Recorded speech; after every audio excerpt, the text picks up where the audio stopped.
sini kami dari kelompok 8 ingin mempresentasikan hasil kerja dari kelompok kami yang berjudul Komunitas Dunia Online dan Globalisasi.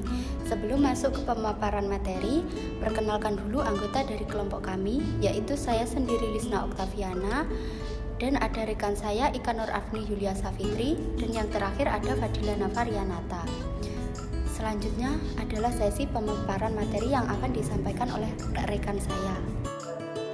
Oke, untuk materi yang pertama yaitu komunitas online. Sebelum kita masuk ke pengertian dari komunitas online, saya akan menjelaskan mengenai apa itu komunitas. Menurut Wenger, komunitas adalah kelompok sosial yang mempunyai habitat, lingkungan, dan ketertarikan yang sama dalam ruang lingkup kepercayaan ataupun ruang lingkup yang lainnya. Komunitas sendiri berasal dari bahasa Latin yaitu komunitas yang terdiri dari kata komunis, artinya masyarakat, publik, milik bersama, atau banyak orang. Jika dilihat dari medianya sendiri, komunitas dikategorikan menjadi dua bagian, yaitu yang pertama ada komunitas online dan komunitas offline. Untuk komunitas online sendiri, pengertiannya yaitu komunitas yang aktivitasnya tidak terbatas karena menggunakan media online sebagai sarananya. Komunitas online lebih banyak memberikan informasi ke publik baik dalam negeri maupun luar negeri.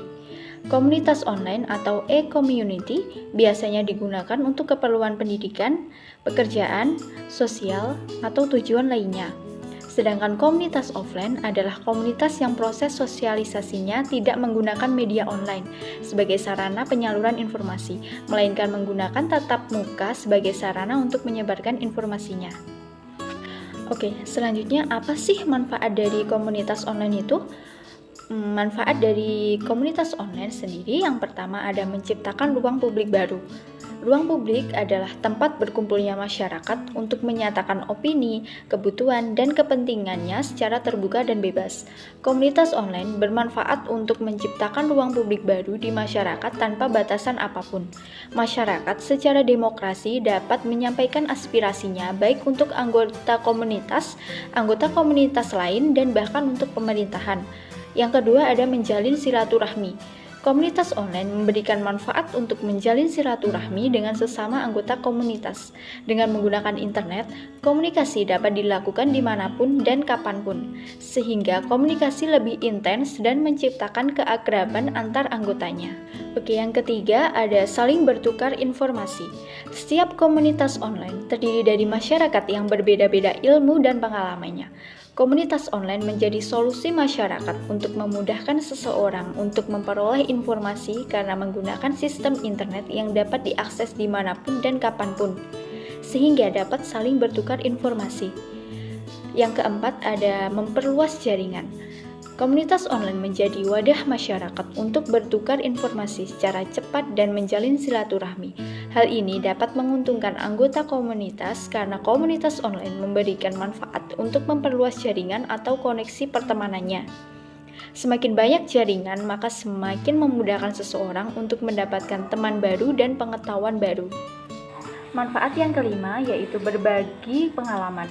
Masyarakat memanfaatkan komunitas online sebagai sarana untuk berbagi pengalaman. Komunitas yang merupakan perkumpulan dari berbagai kalangan tertentu terdiri atas orang-orang yang memiliki pengalaman yang berbeda. Komunitas online memudahkan seseorang untuk berbagi pengalaman, sehingga seseorang dapat menjadikan pengalaman tersebut sebagai ilmu yang baru. Manfaat keenam, diskusi dengan para ahli.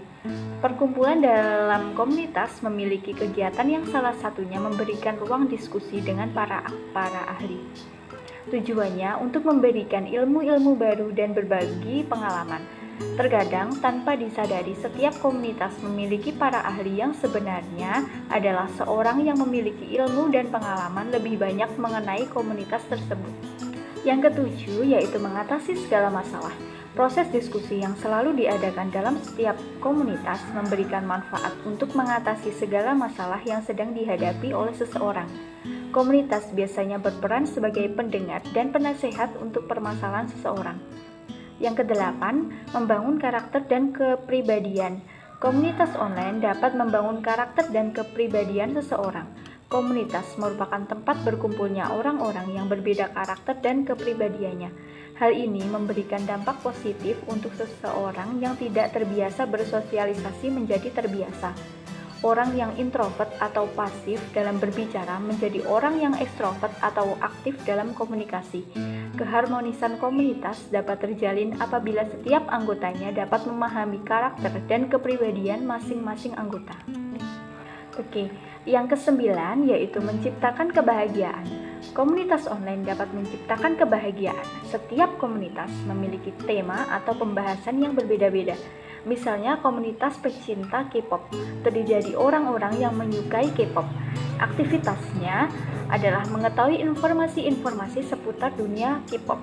Hal ini dapat menciptakan kebahagiaan para anggota komunitas tersebut karena menemukan teman-teman yang memiliki hobi yang sama. Kemudian untuk manfaat yang terakhir yaitu peluang kerja.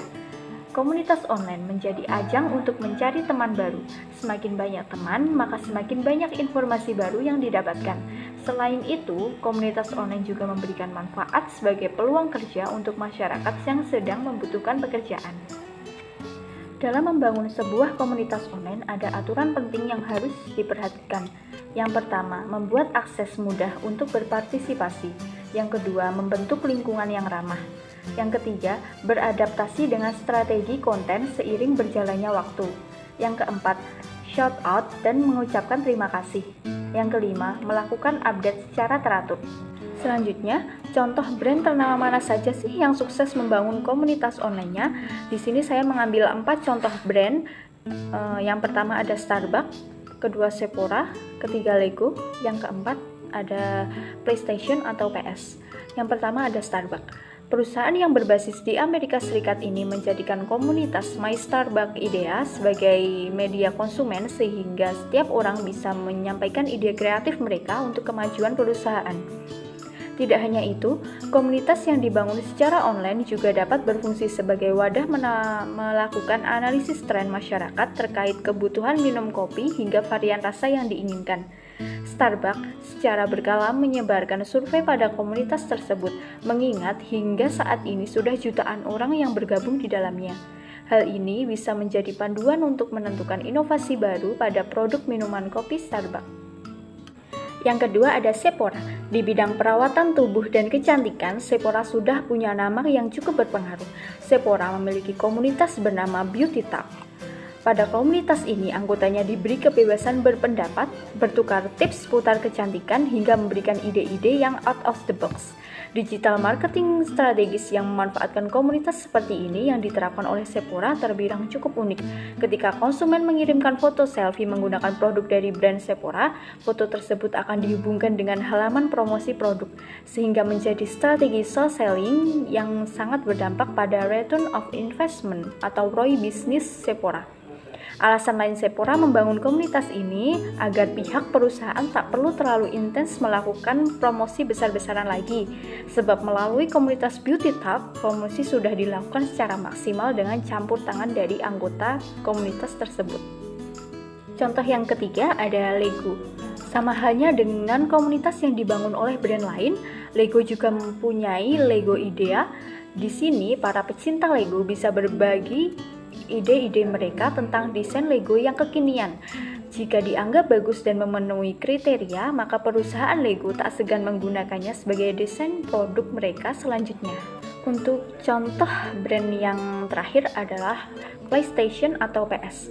Untuk para gamers, PlayStation Community yang digagas oleh PlayStation selaku perusahaan penyedia konsol game ini memang sangat dahsyat feedbacknya. Sebab di sini para penggemar atau pengguna produk mereka bisa leluasa mengeluarkan ide dan melihat produk-produk terbaru dari PlayStation. Tapi di balik semua itu, perusahaan juga mengambil keuntungan dari komunitas, ibaratnya simbiosis mutualisme. Ketika gamers asik mencoba fitur baru dari PS, tanpa disadari perusahaan juga bisa sekaligus melakukan promosi produk baru dan melihat minat anggota komunitas. Mereka juga bisa langsung menindaklanjuti hal yang dirasa penting untuk pengembangan produk yang selanjutnya agar jadi lebih sempurna. Dari penjelasan di atas bisa disimpulkan bahwa eksistensi komunitas sangat penting dalam menentukan arah dari perusahaan di masa yang akan datang, baik itu tentang produk-produk yang akan diluncurkan hingga proses menentukan digital marketing strategis yang lebih tepat untuk digunakan dalam menarik lebih banyak konsumen. Melalui komunitas juga, perusahaan bisa mempelajari banyak hal, di antaranya kecenderungan konsumen pada produk mereka, termasuk hal-hal yang menyangkut ide kreatif dan promosi cerdas dengan anggaran yang sedikit. Keberadaan komunitas online sendiri memiliki dampak yang sangat luar biasa bagi sebuah perusahaan. Bahkan brand yang sudah mendunia pun menggunakan komunitas online sebagai salah satu upaya untuk mencapai pasar yang lebih luas dan sesuai target. Untuk materi selanjutnya akan dijelaskan oleh rekan saya. Untuk materi selanjutnya adalah regulasi internet di tingkat internasional. Konsumen dalam transaksi e-commerce memiliki risiko yang lebih besar daripada penjual atau merchantnya. Dengan kata lain, konsumen dalam transaksi e-commerce lebih rentan untuk dilanggar, di mana e-commerce sendiri merupakan salah satu pertukaran data melalui electronic data interchange yang memungkinkan tindak kejahatan terjadi terhadap data-data konsumen ketika melakukan transaksi secara elektronik yang dapat menimbulkan kerugian terhadap konsumen. Atas masalah tersebut, perlu adanya badan atau organisasi internasional yang mengatur sistem transaksi elektronik antar bangsa ini. Maka dari itu, disahkan Unit National Commission on International Trade Law atau UNCITRAL oleh PBB pada tanggal 16 Desember 1996. UNCITRAL sendiri merupakan aturan atau regulasi internasional yang dibentuk dengan tujuan untuk mengelompokkan suatu aturan-aturan hukum agar di dalam penggunaannya transaksi internasional mempunyai dasar hukum yang sudah mengaturnya secara tersendiri.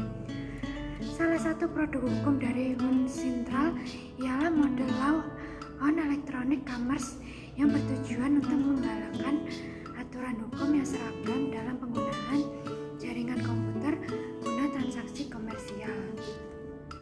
Terdapat 3 tujuan pemilihan model law atau model hukum. Yang pertama, model hukum ini mempunyai elemen-elemen yang dapat dengan mudah diadopsi dan diterima oleh negara-negara dengan suatu sistem sosial, budaya, ekonomi, serta hukum yang berbeda, sehingga perkembangan secara signifikan terhadap pengembangan dalam hubungan ekonomi internasional yang harmonis. Yang kedua, hukum model ini dijadikan pilihan hukum dalam suatu perdagangan internasional karena memang sudah diusulkan baik oleh negara atau organisasi internasional lainnya. Yang ketiga, digunakannya model hukum dapat memberikan bantuan kepada negara lain di dalam membuat suatu peraturan perundang-undangan nasional negara tersebut di bidang elektronik perdagangan atau e-commerce. Materi selanjutnya adalah internasionalisasi. Internasionalisasi adalah kemampuan suatu perusahaan untuk dapat memasarkan produknya atau berlokasi di negara lain di dunia selain negara asalnya. Internasionalisasi memungkinkan akses ke pasar lain yang memungkinkan pertumbuhan ekonomi. Ini mengintensifkan proses pertukaran segala jenis barang antara berbagai negara di dunia. Selanjutnya, persyaratan untuk internasionalisasi. Agar proses internasionalisasi dapat berlangsung, diperlukan hal-hal sebagai berikut. Yang pertama, pengetahuan tentang pasar internasional. Yang kedua, ada pengetahuan tentang peraturan perdagangan. Yang ketiga, ada pengetahuan tentang mitra bisnis. Dan yang terakhir, ada pengetahuan tentang personel yang berkualifikasi. Perusahaan yang masuk dan berpartisipasi dalam pasar internasional dapat diklasifikasikan sebagai berikut. Yang pertama ada eksportir. Eksportir sendiri adalah perusahaan yang menawarkan dan menjual barang dan jasanya di pasar luar negeri, dan pendapatannya diperoleh dengan mata uang yang dibayarkan saat membeli produk. Yang kedua ada transnasional. Transnasional sendiri adalah perusahaan besar yang memiliki perusahaan induk di negara asal mereka dan kemudian memperluas cabang di negara lain di dunia untuk memproduksi dan memasarkan barang dan jasa mereka. Yang ketiga ada multinasional. Multinasional itu sendiri adalah perusahaan yang memiliki aset atau fasilitas di satu atau lebih negara lain selain pasar nasionalnya. Yang terakhir adalah perusahaan global. Perusahaan global menganggap pasar dunia sebagai pasar tunggal, memiliki kemungkinan untuk masuk dan bertindak di negara manapun. Adapun keuntungan dan kerugian internasionalisasi. Keuntungan dari internasionalisasi, yang pertama ada peningkatan daya saing, yang kedua ada pertumbuhan yang lebih besar, yang ketiga ada konsolidasi produk dan merek, dan yang terakhir ada biaya lebih rendah. Dan kerugiannya sendiri yaitu ada bukan proses yang mudah, dan yang kedua perbedaan di setiap negara. Sekian sesi pemaparan materi dari kelompok kami. Bila ada kurang lebihnya kami mohon maaf. Wassalamualaikum warahmatullahi wabarakatuh.